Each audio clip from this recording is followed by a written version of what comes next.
welcome to Mosaic. I'm Hugh Burrows. We are very pleased today to be joined by Judge John Noonan of the Ninth Circuit Court of Appeals.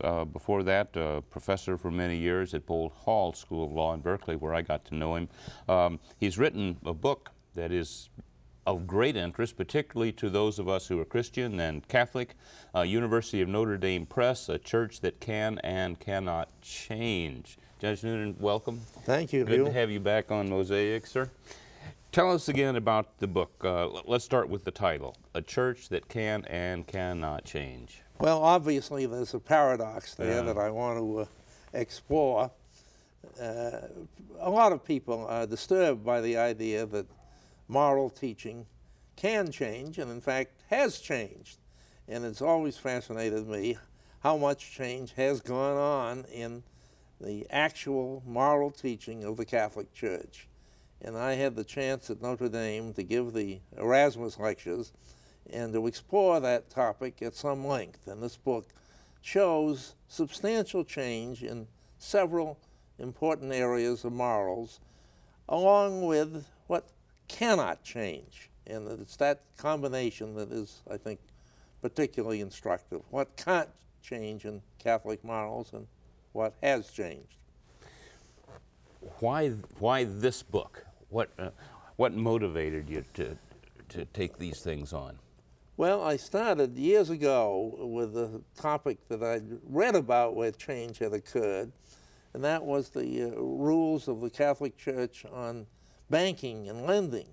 At one time in the Middle Ages, it was a mortal sin to make a profit on a loan. And we know that is not the way things are regarded today. And I was amazed how that change had occurred, and I traced it. And then a lot of people said, well, that was just in something of economics. It didn't go to the heart of human relations the way other moral rules do. So I thought about that and wondered, is that true? And eventually I plunged into the study of the position of Christians on the subject of slavery. And to my real surprise, I discovered that for approximately 1,800 years, Christians thought that slavery was okay. There was no sense that there was anything sinful about one person holding another person as a slave. It was just the way life was organized. And it became a subject in itself of great interest. How did change occur in that field?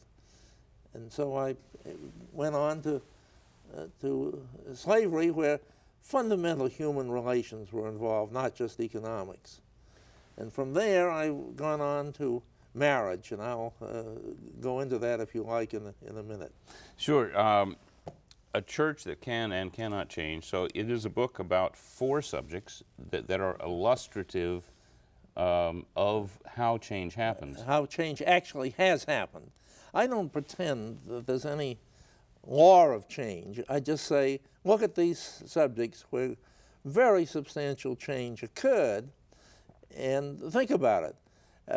I don't think that something changes in area A means it has to change in area B, but I do think that you can't pretend that there is an unalterable set of rules. When you look at these 4 areas, and I've mentioned 2 of them, the rules on lending, the rules on human property, and the other 2 are marriage, and the 4th is religious liberty.